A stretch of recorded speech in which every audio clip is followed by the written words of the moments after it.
Welcome everybody to Texans 44 here in the 2026 season. Last episode was one of my favorite games of the entire series. We were able to contend with a strong Steelers team and won because of the play of our defense. 4 takeaways, holding the Steelers to only 300 yards and 14 first downs. This defense feels like it's becoming the true strength of our team.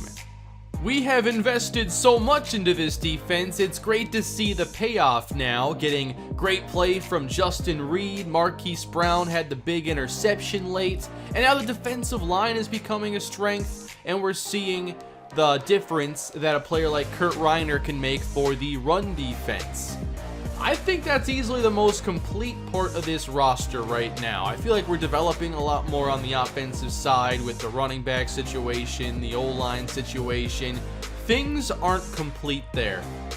But I feel like this defense, all they need now is a little more time to keep getting better. I don't think we have to make any personnel changes in the near future. We have a very solid defense, it appears. And we'll see if that continues to be the case here in this episode as we enter 2-2, but entering a critical stretch of the schedule right before the trade deadline now. We get the Jaguars and the Colts, who are each 4-1 to start the season. So there's a chance, we could be 2-4 at the deadline. And then what does that change as far as our plans at the trade deadline? Here are the free agents for this year. Jabari Carr, Justin Reed, Randy Wallace, Kerry Borden, Andrew McCoy. Those are the key players.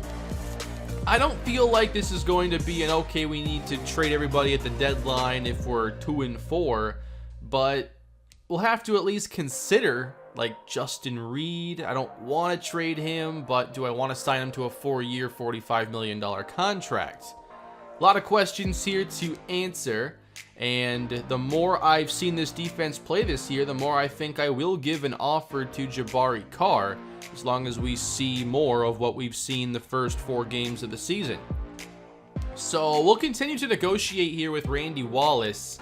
Have to boost up the money here. I just gave a simple 4-year offer in the last episode, so we'll increase it a little bit, and he will sign a 4-year extension. I think he's our best offensive lineman, and now he's going to be under contract until he's 29. We still have the last place ranked offense right now, but the number 5 defense. We are off to a really good start on that side of the football, and I think we could still get a little bit better. I mean, we've allowed a fair amount of points. There was that one sim game that didn't go too well, but the sacks, the turnovers, all the havoc we're causing, there's a lot to feel good about with this defense. So why don't we get through more of these games now? Weeks 5 and 6, big games in division. How will the Texans fare? That's a big win. 3rd straight for Houston, 24-21. We don't get much from the offense here, just 226 yards, and that's usually not enough to win, especially when the Jaguars had almost double the first downs, but turnovers, they had 2 of them. Jordan Love had 3 touchdowns, but only had to throw 22 times in this game. So another low yardage output day for the passing game, and that's been the trend we've seen this year. And it's really strange because we didn't change things considerably from last year, yet the offense is very different. Gardner Minshew intercepted twice in this game, did have 2 touchdowns.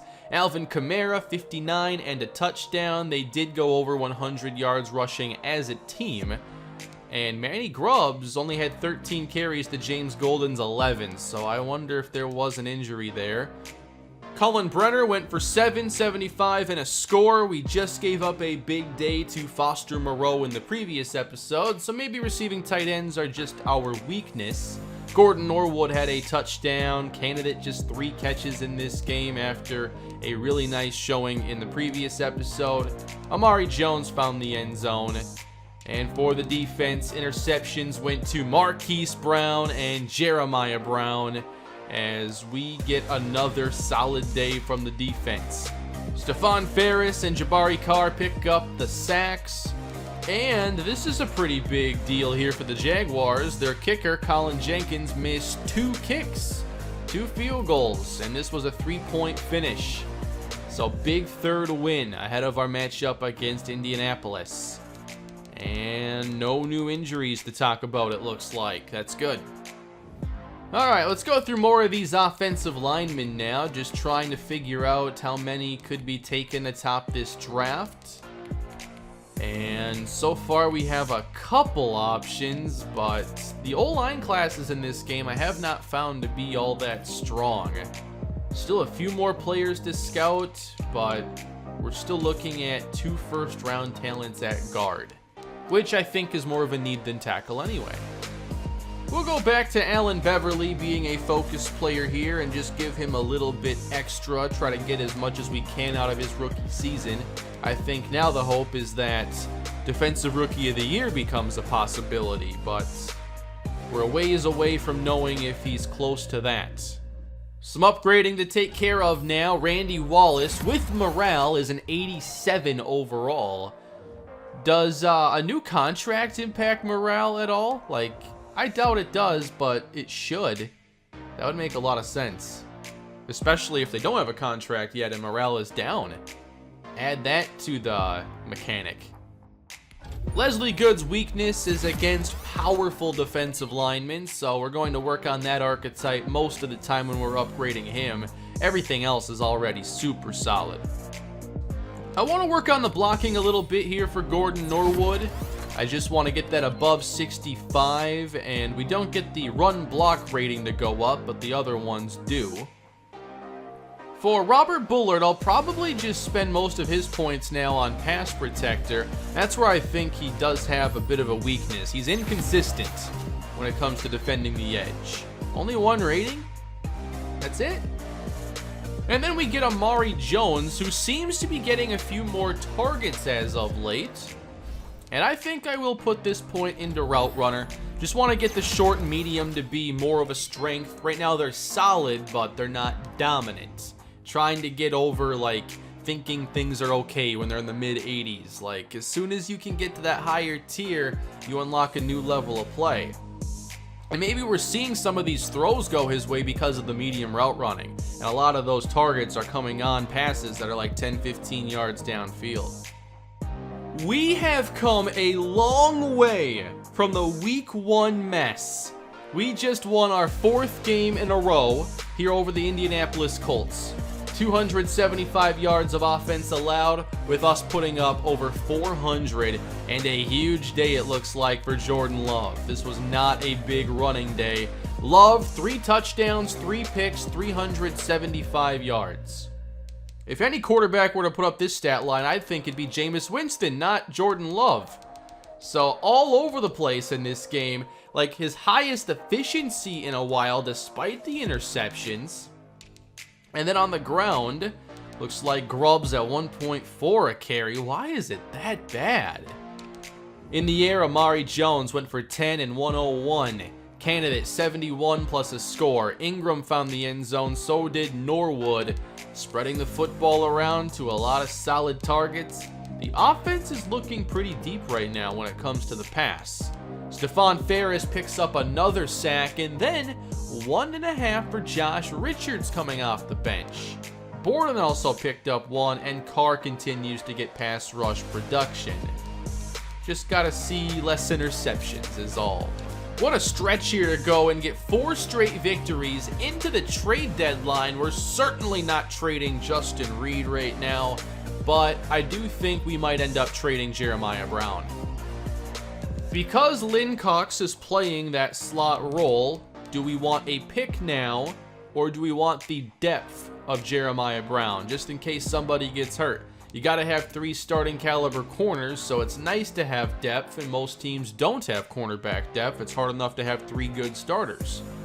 If we don't trade him, I'm basically saying we're not going to sign him at the end of the year unless it's to something under like $4 million, and I think he'll get a lot more than that. Is anybody very interested? Only medium interest here, so might not be able to make anything work. And that's okay. We'll just stick to having him on the roster. He's good depth. He'll walk in the offseason most likely. And if somebody were to get hurt, we would be very happy that he was still on the team. We are now 3 weeks away from Robert Penn making his Texans debut, and I think that's going to be the feature of next episode. Today we're going to take on the New York Giants. That's a team we don't see very often. Oh, all of a sudden trade offers coming in for Jeremiah Brown. I think I need at least a 3rd or 4th round pick to be interested. And that is a 5. That is not going to do it. So no trade coming here. If we were 2 and 4, that's a deal I probably make. Take the 5th round pick. But at 4 and 2, we have a chance to actually be decent this year. We're already better than last. 3 and 13 is the floor. We're now a 4-win team. Lots more upgrading to do here for Jermaine Candidate. How can I get him more targets? That short route running is pretty low. 78. You can draft players with 78. They're the best route runners in the class usually, but that is a little too low.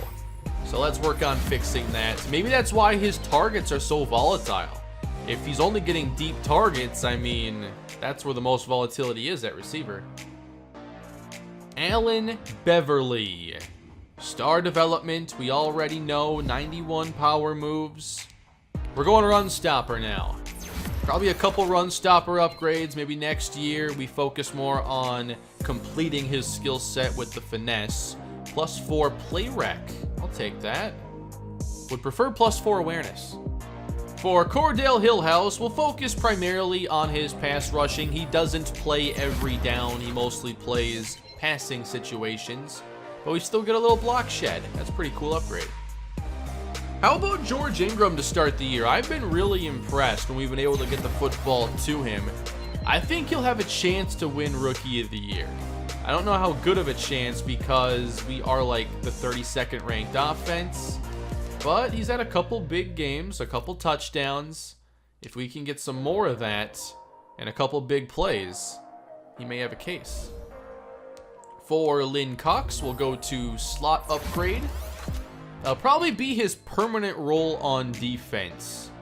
And I think it's one that he'll do pretty well with. And with lower press, I think he's a better fit as that nickel corner. Alright, one more look here at the offensive linemen in this class. Warren Elam here is a 3rd round talent at guard. And then at right tackle, Will Poole is a 3rd round talent. Brandon Allison a 2nd. And he would be a pretty good value pick. Good run blocker. But this doesn't look to be the best offensive line class. So we have late 1st round talent Stephen Hines. And then Nick Bozeman, a mid-1st talent. Looks like he is the best lineman in the entire class. Now we get to take on the New York Giants, 2 4-2 teams. The Texans trying to continue a 4-game winning streak, which has to be one of our best of the entire series. The best we've ever done is 8-8, so I'm not sure we've ever even had a 4-game winning streak. Saquon Barkley and Devin Singletary. He is going to miss today's game. But Saquon Barkley will be a big test for this run defense. Darius Slayton at wide receiver. Dexter Lawrence is going to miss this game. So some really big injuries here for the Giants. At quarterback, it's 29-year-old Daniel Jones. At receiver, Slayton, Gabriel Davis, Titus Wilson, Eric Ebron now. Andrew Thomas. That should be a good matchup. He'll face Allen Beverly. How are the ratings here? Pass block finesse is low, but Beverly's game is all about power, and that's where Thomas is at his best. Will Hernandez. All right. I think that this could be a matchup, though, maybe for Stephon Ferris, who's been on a very good stretch, but then Pert has a good pass block finesse. So we'll have to see if our defense can continue generating pressure and being the strength of this football team. Let's get into Week 8. Daniel Jones and Jordan Love going head-to-head in this one. Love coming off a 3-touchdown day with 3 interceptions. Waiting to watch one of those big games from him again, like last season. I feel like Most of the games we watched last year are better than all of the games we've seen in this year, which I didn't expect. But we're 4-2, trying to go to 5-2 and really become a part of the playoff conversation. So here we go, Texans up first. 3 receivers on the field. Manny Grubbs gets the carry right away and runs inside to the 34-yard line. Jordan Love hands off again, and Grubbs fights his way to the 38-yard line. That's why I don't understand why we have these 1.4 yard per carry sims. It's so ridiculously low. Back to pass on first down. Love to the boundary. It's cut by George Ingram for 9. Colts already won, by the way, so we have to win to stay atop the division. Grubbs again, his 3rd carry on the opening drive, and that is probably short, but they give it to him. 1st and 10 now, just outside of Giants territory. Good protection for Love, and then he throws it over the head of Candidate as the pressure arrived late. Back to pass once again. Love caught on the outside. It's Ingram. And he seems to be getting the majority of these underneath targets, and that's exactly what I wanted to see. 2 catches now on the opening drive, and a 3rd and 3. Grubbs picks up the rush. Love downfield. It's up in the air and incomplete. He wanted Amari Jones. So we'll get nothing here on the opening drive. Jake Bailey punting this one out of bounds at the 25. Not great. But now Daniel Jones taking the field. What are his numbers this year? 10 touchdowns, 4 picks. Not too bad. 1,500 yards. 1st and 10 for the Giants. It's a fake to Barkley and a sack on the first play by Cordell Hillhouse.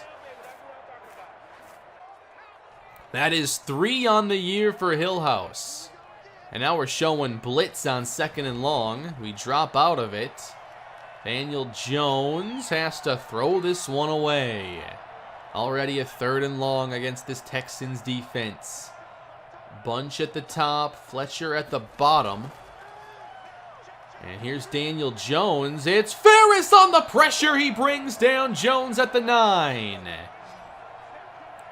We're starting to see the consistency from Stephon Ferris. That's at least 3 games in a row now with a sack. Short field now thanks to a great job by the defense. 1st and 10 for Houston. More Manny Grubbs to start this drive, and he is off to a strong start. Gain of 6. Back to pass on 2nd down. Going up top and overthrown, or thrown away, rather. 3rd down now for Jordan Love with 2 receivers top of the screen. Don't want to punt twice to start the day. And dumped off for Grubbs and off the mark. Love misses, but we're going for it. An aggressive 4th down call here in the 1st quarter. And Love will have a chance to throw again. It is caught by Candidate. And he fights his way to the 28-yard line. I didn't think he was catching that football.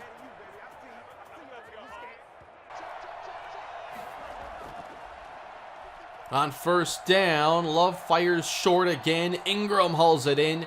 And we have our first red zone trip of the ball game.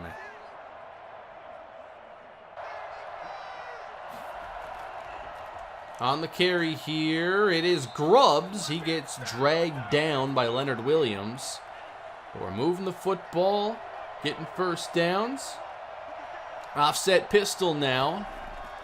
And it's going to be Grubbs again. I have not yet changed the play calling. Just some games we're balanced. Some games we run the football quite a bit.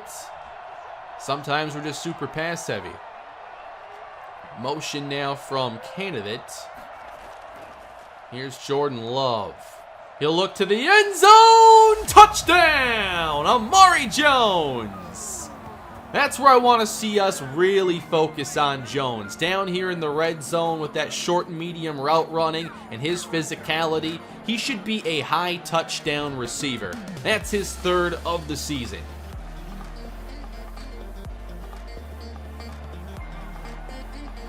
Giants going empty now, trying to respond after we took the first lead.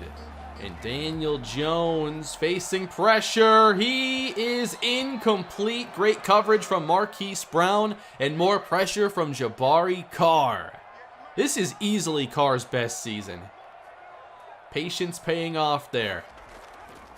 Now it's a run. And Ferris is there. Saquon Barkley, I totally forgot about him because they haven't given him the football until then. Ferris is playing complete football. 3rd and 10 once again. And now the defense sends for Jones. It's caught. No, it's not. It popped out at the last moment. I love building defenses in Madden. It's just so fun because there's so much that goes into a good defense with pressure, coverage, and then, what do you prioritize as the most important skills? And it's not easy because if one area is super weak, sometimes it doesn't matter if you have a strength. And now we're seeing so much payoff on the defensive side. Dumped off here to Manny Grubbs. He'll get a couple.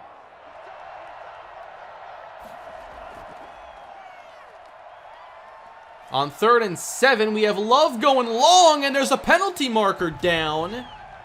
And that is going to be pass interference on what looked to be an uncatchable football. It's on candidates. What? Great start here for the Texans defense once again. The Giants are currently sitting at negative yardage. That's their biggest play of the day right there, is probably a pass interference on Justin Reed. And then they just lose more yardage. Allen Beverly. 10 yards now to Saquon Barkley. Another penalty.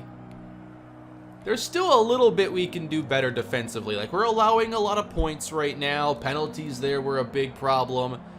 Gave the Giants a chance to go and tie the game. 7 apiece now in the second quarter. Candidate for 21 yards. Another rush for Amari Jones. That's 2 on this possession. When did he start playing running back? 9 yards on the catch. Now Grubbs is back at running back. And now Jones takes another carry. And George Ingram has a 23-yard touchdown. The Simming definitely likes George Ingram. He is the slot receiver. But I think he's doing a pretty good job when we watch as well. Giants get a big play from Darius Slayton, who is their number 1 receiver. Ferris picks up another sack. And on 3rd and 7, the Giants stall, adding 3.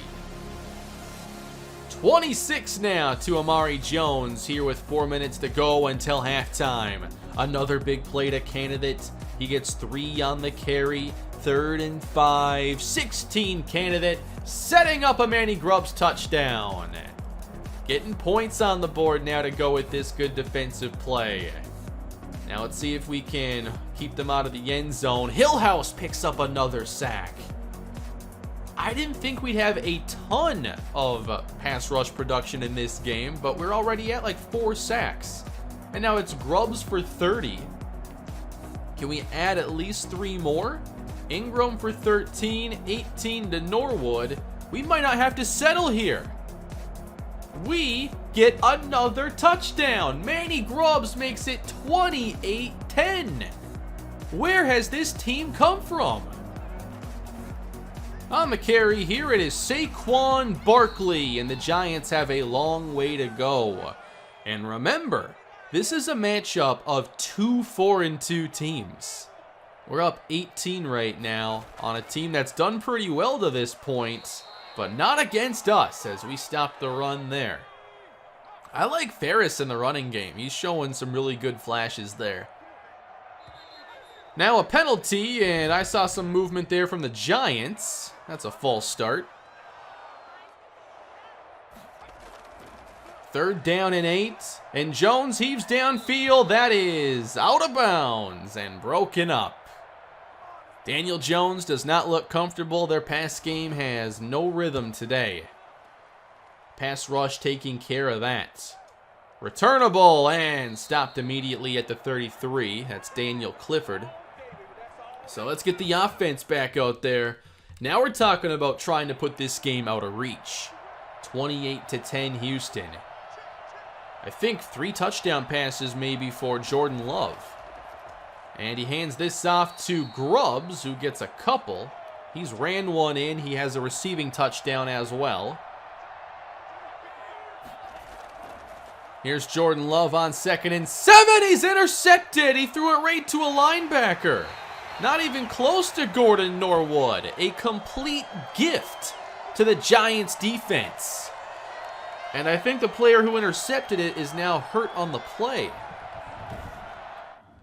Another bad throw by Jordan Love, and the Giants are set up now, and this is a pretty key situation. You got to go answer now. Get some points, and Jones has to throw this one out of bounds. Just not able to get comfortable. We're seeing pressure from all over the place. 2nd down. To the outside goes Saquon Barkley. There is a penalty marker as he makes a move, accelerates inside the 20, and heads out of bounds at the 10. Thankfully, that won't count.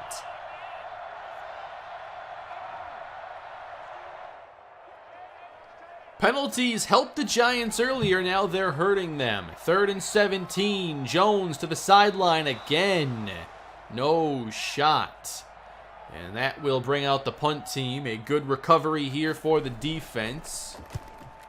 And now we're going to be set up, I think, with decent starting field position at the 28. We'll do a little more simulating here. 5 for Manny Grubbs, then he gets 6. This game flow should lead to more carries for him and maybe a 100-yard day potentially. But we end up stalling here at the 48. Give it back to the Giants. Saquon Barkley for 7. 3rd and 1. Barkley gets 9. He gets 5. And then Hillhouse picks up another sack. 3 on the day for the rookie defensive tackle. This is unbelievable. 13 for Candidate, 5 for Grubbs, 10 for Amari Jones. We are on the verge of a 5th straight win. The same team that in week 1 looks like an expansion team. We put up 3 points, did nothing well on the offensive side. I remember, though, like, the defense showed some good things in that game, and the offense just did nothing. Now, if the offense just has an average day, we're in good shape. And keep in mind, we haven't even seen Robert Penn take a snap yet. We're about to get better on offense here in a couple weeks. The running game could be completely different. 3rd and 9 for Jordan Love. Backing up. Throwing outside, he's just playing it safe. And now a long field goal try for Blankenship. 51 yards out, the kick is off the crossbar, and the Giants will have another decent short field.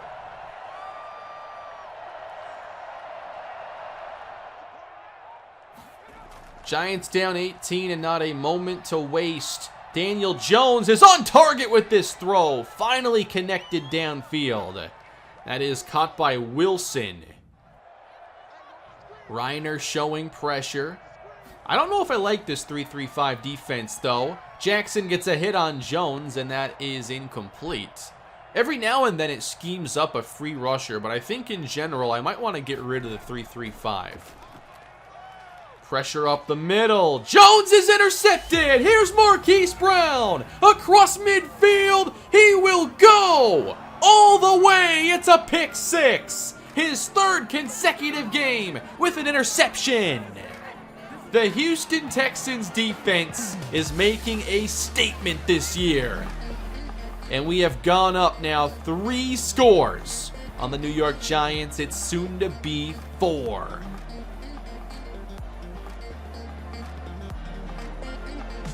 I can hardly believe this is the Houston Texans. This is the team we've struggled to build throughout the series.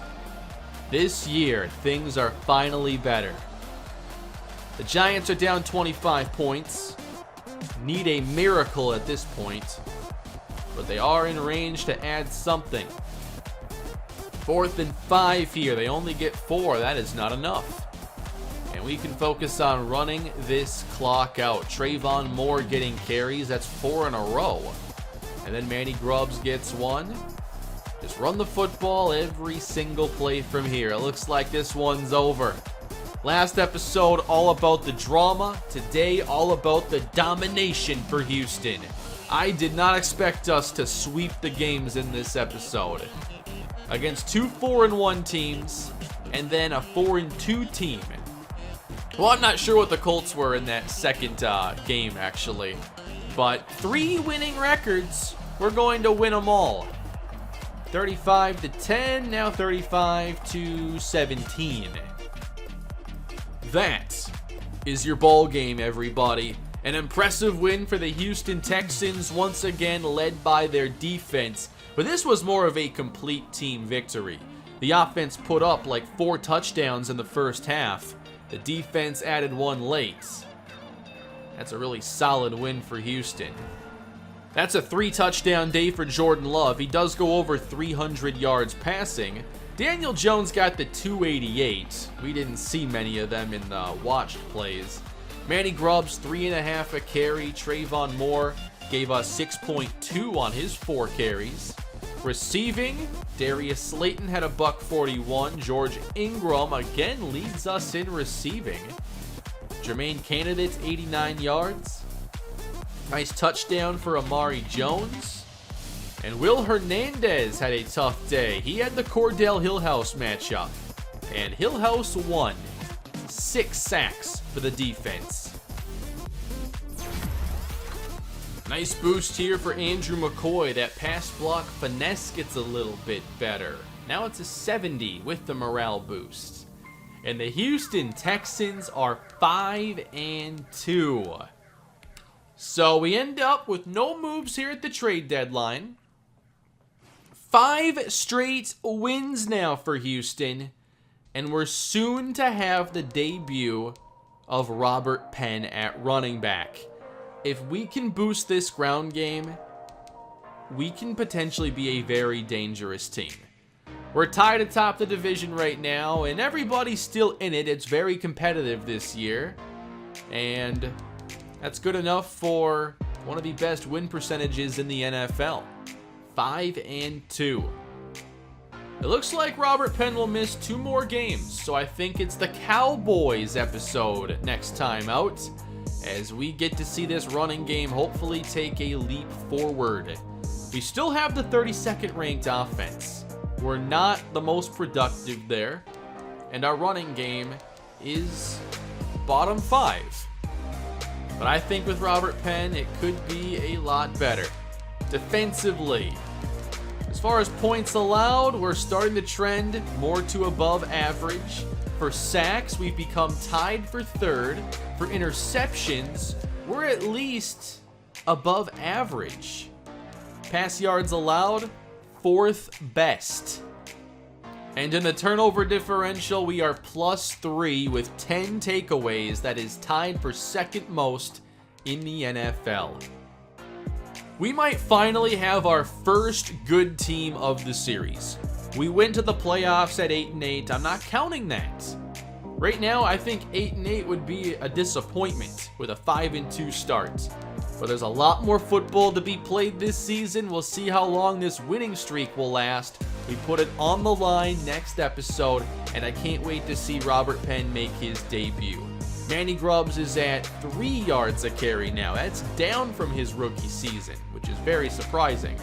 George Ingram is the leading receiver, 391, 3 touchdowns.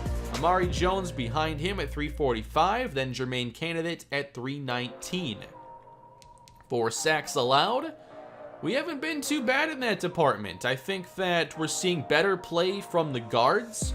I still think that's the weakness of the team, but the pass protection hasn't concerned me as much as it once did. And defensively, we're complete. 8 tackles for loss for Stephon Ferris. That's a 5.5 sack year already, which is his new career high. Cordell Hillhouse. He might have a chance at Rookie of the Year. He might be Beverly's best competition, honestly. 30 tackles, 6 for a loss, 5 sacks. I think he's even played less snaps. Let's take a look at that. 304 downs to 392 for Beverly. And 2 forced fumbles as well for Hillhouse. That might be a Rookie of the Year. 78 overall now. 2 awareness, 1 power move. We'll soon know his development. His awareness is already very close to Jabari Carr's.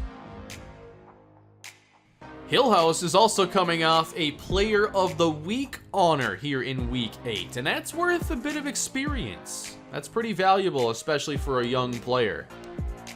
For a league update, most touchdowns right now, it's Drew Lock. 24, 5 more than anybody else. More yards than anybody else. And he's been sacked. 3rd most in the NFL. That's weird. Rushing, right now your leader is DeAndre Swift at 671 yards. Christian Kirk leads in receiving, Dexter Christie behind him. For interceptions, where's Marquise Brown? He is tied for 2nd with Justin Reed. Floyd McClellan is number 1. And for sacks, 9 for Joey Bosa, 8 for Nick Bosa. Battle of the Bosas here for most sacks. Cordell Hillhouse, solid though at 5 on the year. And that will bring an end to this episode, everybody. Things are getting really interesting with this team, and I can't wait to see how long we can sustain this success. More Texans on the way. Thank you for your support. Thank you for all the comments every episode. Please leave a like and subscribe, and I'll see you all in the next one. Have a great day.